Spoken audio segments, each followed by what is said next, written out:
جی شعیب شاہین صاحب، پھر یہی سوال آپ کے سامنے رکھ لیتے ہیں کہ اگر یہ پارلیمنٹ پاس کر رہی ہو، پارلیمنٹ پاس کر دیتی، ابھی تو نہیں ہوا، تو مارشاء اللہ کیسے ہوتا؟ دونوں ایوانوں سے 2/3 میجارٹی سے آئین میں ترمیم ہوتی ہے۔ ویسے یہ تو نمبرز ہیں نا، یعنی 1 2 3 4 گننے ہیں، اس پہ تو مفروضوں پہ بات بھی نہیں ہو سکتی۔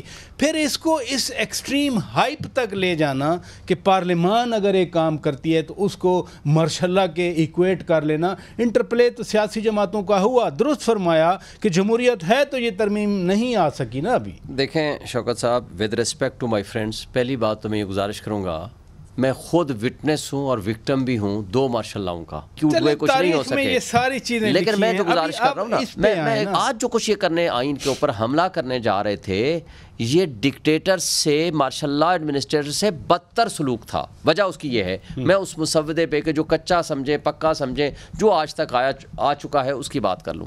سب سے پہلے تو آرٹیکل 8 کو جو ختم کرنے جا رہے تھے، اور اس کے نتیجے میں آپ سیولینز کا ملٹری ٹرائل کو آپ جائز کر کے آپ اپنے فنڈامنٹل رائٹس ختم کرنے جا رہے تھے، یہ سب سے بڑا بھیانک حملہ تھا۔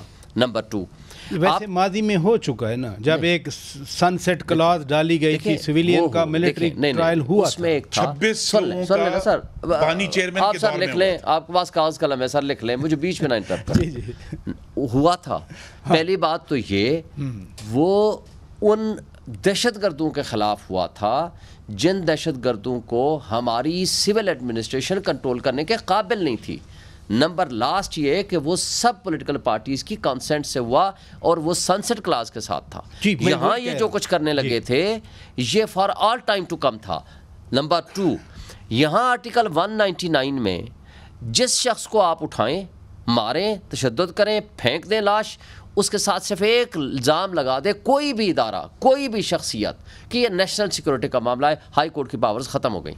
نمبر 3 جو سب سے بڑا نقصان تھا، آپ سپریم کورٹ کو، میں اپنی بات ختم کر لوں، صرف ایک فکرہ کہہ دوں، میرے صرف 1 سیکنڈ دیں، یہ ساری باتیں سامنے آ گئیں، ہفتہ پورا ہو گیا۔ یہ جو بات ہے کہ خود پارلیمان کے اندر اس ترمیم کا پاس نہ ہونا، یہ تو پھر جمہوریت کی نشانی ہے۔ دیکھیں اگر یہ اس دن اگر نمبر ان کے پورے ہو جاتے کسی بھی وجہ سے تو بلڈوز ہو گیا تھا۔ یہ تو کریڈٹ گوز ٹو مولانا اور ہمارے کچھ وہ لوگ جنہوں نے to the parliament then to the political forces. میں اس پہ بھی آپ کو واضح کر دوں، دیکھیں یہ پارلیمنٹ جو اپنے آپ کو جمہوری کہہ رہی ہے، مجھے افسوس ہے یہ کہتے ہوئے کہ انہوں نے جمہوریت کا گلا گھونٹنے کی پوری کوشش کی، اور وہ لا منسٹر جو کہتا ہے مجھے ابھی مسودہ ملا ہے۔ اچھا پھر جنہوں نے سنیں 18ویں ترمیم کی 10 مہینے لگائے انہوں نے، آج اچھا سنیں آج آپ ایک گھنٹے کے نوٹس پہ رات 3 بجے تک کہتے ہو کہ آج ہم نے ہر حال میں کامیاب کرانا ہے، اور جس کے پاس یعنی جنہوں نے یہ مسودہ پاس کرنا ہے اس کے پاس مسودے کی کاپی، چلیں اسی وجہ سے یہ طرز عمل